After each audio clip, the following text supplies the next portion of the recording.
Indian team अभी अपने test cricket के काफी बेकार फेज से गुजर रही है, जहां पर अभी हाल ही में इंडिया वर्सेस न्यूजीलैंड की टेस्ट सीरीज में न्यूजीलैंड ने इंडिया को कम्प्लीटली व्हाइट वॉश कर दिया है, वो भी इंडिया के ही होम ग्राउंड पर, जिसके साथ इंडिया की 12 साल की unbreakable home ground winning streak का भी एंड हो गया और इंडिया को घर पर ही कम्प्लीटली व्हाइट वॉश करने वाली न्यूजीलैंड पहली ऐसी टीम बनी है। भारत के टेस्ट क्रिकेट के इतिहास में पहली बार हुआ है 3-0 एट होम, जिसका नतीजा ये होता है कि आने वाली वर्ल्ड टेस्ट चैंपियनशिप में इंडिया के फाइनल में चांसेस काफी कम हो गए हैं। लेकिन क्या आपको पता है एक ऐसा टाइम भी था जब इंडिया ने टेस्ट क्रिकेट में one of the greatest comeback करके दिखाया था। डिस्पाइट उनकी आईसीसी में टेस्ट रैंकिंग भी काफी कम थी और पूरी दुनिया में इंडिया की काफी बेइज्जती हो रही थी, लेकिन इसके बावजूद कैसे टीम ने एक नए कैप्टन के अंडर मैचेस को ना तो सिर्फ वन साइडेड डोमिनेट करा बल्कि प्राइम ऑस्ट्रेलिया को उन्हीं के घर पर हराया और बन गए number 1 test cricket team in the world.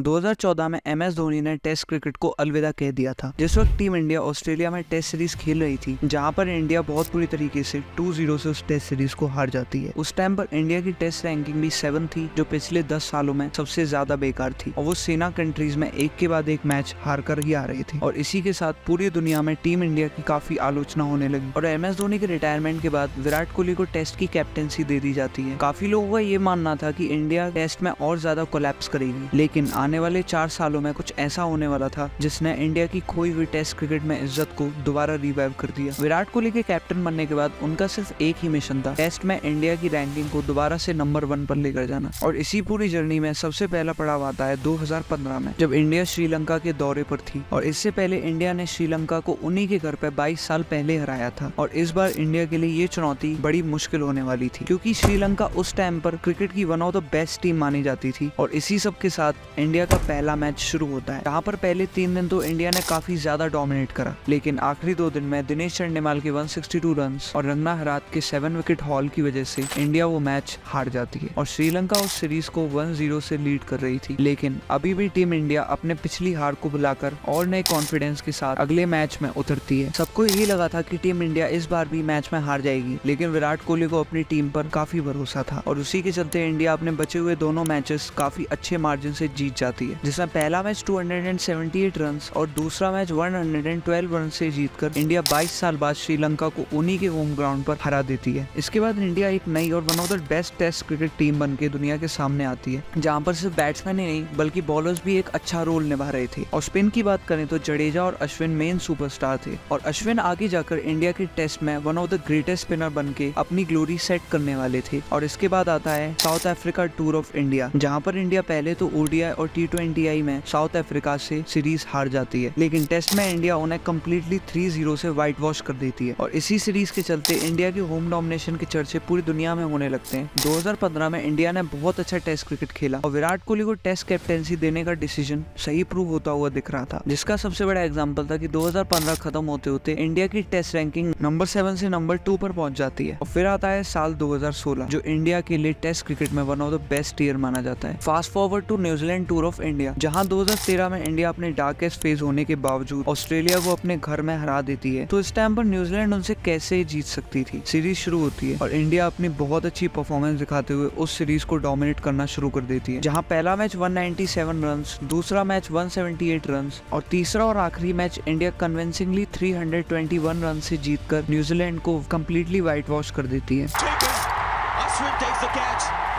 Fitting end to this innings, all out 153 and India win by 321 runs. New Zealand को सीरीज हराने के बाद इंडिया ICC के टेस्ट रैंकिंग में नंबर 1 पर पहुंच जाती है, वो भी अपनी इतनी अच्छी और डोमिनेटिंग परफॉर्मेंस दिखाते हुए। उस सीरीज के लास्ट में विराट कोहली ने 211 रन की एक कैप्टन नॉक भी खेली थी। The first Indian to score 2 double hundreds as captain. Indian team की परफॉर्मेंस पिछले 3-4 साल से काफी ज्यादा अच्छी हो रही थी, जहां पर टीम इंडिया मैचेस को सिर्फ ड्रॉ करने के लिए काफी स्ट्रगल करती हुई दिख रही थी, वो टीम अब डोमिनेट करके सीरीज को वन साइडेड जीतने लग रही थी और इसमें सिर्फ एक नहीं बल्कि टीम के सारे प्लेयर्स का हाथ था। लेकिन स्टार प्लेयर्स की बात करें तो बॉलिंग में जडेजा और अश्विन, जो अपनी ब्रिलियंट परफॉर्मेंस से सामने वाली टीम के बैट्समैन को जल्दी ड्रेसिंग रूम भेज देते थे और बैटिंग तो चेतेश्वर पुजारा और अजिंक्य अजिंक्य रहाणे ने संभाल ही रखी थी, और अगर कुछ ना हो तो विराट कोहली तो थे ही। ऐसी ही ब्रिलियंट परफॉर्मेंस टीम इंडिया ने आने वाले सालों में भी दिखाई, जहां पर उन्होंने कई सीरीज जीती। लेकिन फिर आता है इंडिया टूर ऑफ ऑस्ट्रेलिया 2018-19 और ये बताने की जरूरत नहीं है कि इंडिया का जब पिछली बार ऑस्ट्रेलिया से सामना हुआ था तो क्या हुआ था। Mitch Marsh with a pounding cover drive. Fighting all the way. But in the end, it was Australia. India और किसी कंट्री में जाकर जीते या ना जीते, लेकिन ऑस्ट्रेलिया में उन्हें जीतना ही था, क्योंकि अगर बाकी टीम्स को देखें जैसे इंग्लैंड और साउथ अफ्रीका, तो इंडिया इन सबको उन्हीं के होम ग्राउंड पर पहले हरा चुकी थी। लेकिन ऑस्ट्रेलिया की बात अलग थी, क्योंकि ऑस्ट्रेलिया को 70 साल में आज तक इंडिया ने कभी नहीं हराया था, और यही इंडिया का एक गोल्डन चांस था हिस्ट्री क्रिएट करने का। लेकिन इंडिया के लिए वो टास्क कंपेरेटिवली थोड़ा आसान होने वाला था, क्योंकि उस टाइम के रिसेंटली सैंड पेपर कॉन्ट्रोवर्सी के चलते ऑस्ट्रेलिया के मेन बैट्समैन स्टीव स्मिथ और डेविड वार्नर बैन लगने की वजह से उस वक्त टीम में नहीं थे, जो कहीं ना कहीं ऑस्ट्रेलियन टीम की बैटिंग को अफेक्ट करने वाला था। सीरीज का पहला मैच एडिलेड के मैदान में शुरू होता है, और जब इंडिया माइटी ऑस्ट्रेलिया को पहला मैच उन्हीं के घर में हरा दे तो ये टीम इंडिया के लिए काफी ज्यादा गर्व की बात हो जाएगी। और हुआ भी ऐसा, जहां पर मैच में बैटिंग तो पुजारा संभाल लेते हैं और 123 की एक शानदार नॉक खेलते हैं, और मैच की खत्म होते होते बुमराह और शमी मैच में अपना कमाल दिखाते हुए विकेट गिराते जा रहे थे। ऑस्ट्रेलिया फाइट बैक करने की कोशिश भी करती है, लेकिन इंडिया के बॉलर्स उनकी इस कोशिश को भी नाकामयाब कर देते हैं, और इंडिया वो मैच क्लोजली 31 रन से जीत जाती है। और इस टाइम पर इंडिया 1-0 से उस सीरीज को लीड कर रही थी। उस हार के बाद ऑस्ट्रेलिया अपने ही घर में एक और हार बर्दाश्त नहीं कर सकती थी। अगला मैच पर्थ में खेला जा रहा था, और ऑस्ट्रेलिया शुरुआत से ही अटैकिंग फेज में दिख रही थी, जहां पर पहली इनिंग्स में 326 रन और दूसरी इनिंग्स में 343 रन बनाने के बाद इंडिया के पास 286 रन का एक डिसेंट स्कोर था, जो लग तो काफी इजी रहा था। लेकिन Australian bowlers like Mitchell Starc और पैट कमिंस इस इजी से दिखने वाले स्कोर को इंडिया के लिए काफी मुश्किल बना देते हैं, और इंडिया 140 रन्स पर ऑल आउट होकर वो मैच हार जाती है, और सीरीज 1-1 से इक्वल हुई थी। उस मैच में विराट कोहली ने एक शतक भी लगाया था। That's the only thing that needs to talk. Brilliance from King Kohli. लेकिन अल्टीमेटली ऑस्ट्रेलिया 146 रन से वो मैच जीत जाती है। इस टाइम पर इंडिया के पास दो मौके थे, या तो अगला मैच हारकर फिर से ऑस्ट्रेलिया से सीरीज हार जाना और हिस्ट्री रिपीट करना, या फिर अगला मैच जीतकर एक नई हिस्ट्री क्रिएट करना। लेकिन इंडिया को वो हार मंजूर नहीं थी, और अपने इसी एटीट्यूड को लेकर इंडियन टीम अपना आखिरी मैच खेलने मेलबर्न में उतरती है। अगर फर्स्ट इनिंग्स की बात करें तो इंडिया पहले बैटिंग करते हुए 443 रन का पहाड़ जितना स्कोर खड़ा कर देती है, थैंक्स टू पुजारास 106 रन। और फिर जब ऑस्ट्रेलिया की बैटिंग आती है तो इंडिया के बॉलर्स 150 के स्कोर पर ऑस्ट्रेलिया को बोल्ड आउट कर देते हैं, ऑल थैंक्स टू बुमराह, जिन्होंने उस मैच में 6 विकेट्स ली थी। और फिर दोबारा जब इंडिया की बैटिंग आती है तो वो 106 रन के स्कोर पर इनिंग्स डिक्लेयर कर देते हैं। जब ऑस्ट्रेलिया फिर से बैटिंग करने आती है तो उनके सामने 399 रन का पहाड़ जितना स्कोर खड़ा था, और जो सोचा था वही हुआ। ऑस्ट्रेलिया की पूरी टीम उस मैच में 261 पर ऑल आउट हो जाती है, और इसी के साथ इंडिया वो मैच के साथ सीरीज भी जीतकर 70 साल बाद ऑस्ट्रेलिया को उन्हीं के घर में हरा देती है। India win by 137 runs. They go 2-1 up in the series and they retain the Border Gavaskar Trophy.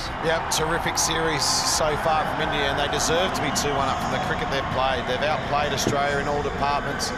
They've been very well drilled, they've been well planned, they've executed their plans.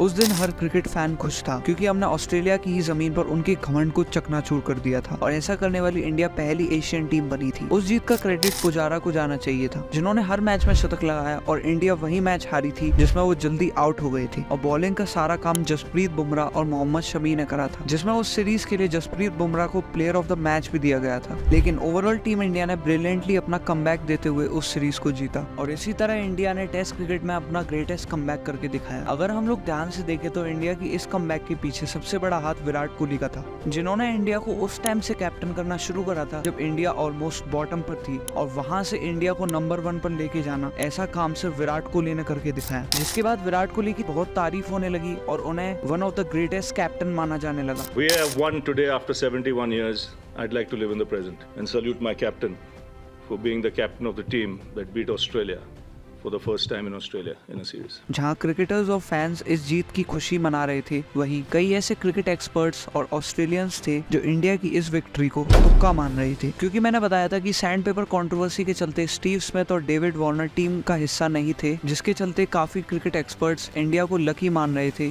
और उस सीरीज का जीतना एक तुक्का माना जा रहा था, जिसका नतीजा ये होता है कि इंडिया अपने उस अपमान का बदला 2 साल बाद फिर से लेने वाली थी। लेकिन उस मैच की स्टोरी इस पूरी एक वीडियो में कवर नहीं हो सकती। अगर आप चाहते हैं कि मैं इस वीडियो का पार्ट 2 लाऊं जिसमें हम बात करेंगे how India conquered their historic win at Gabba, तो प्लीज कमेंट डाउन। और ये वीडियो आपको इन्फॉर्मेटिव लगी हो तो please subscribe to my channel. Also give feedback for video in the comments.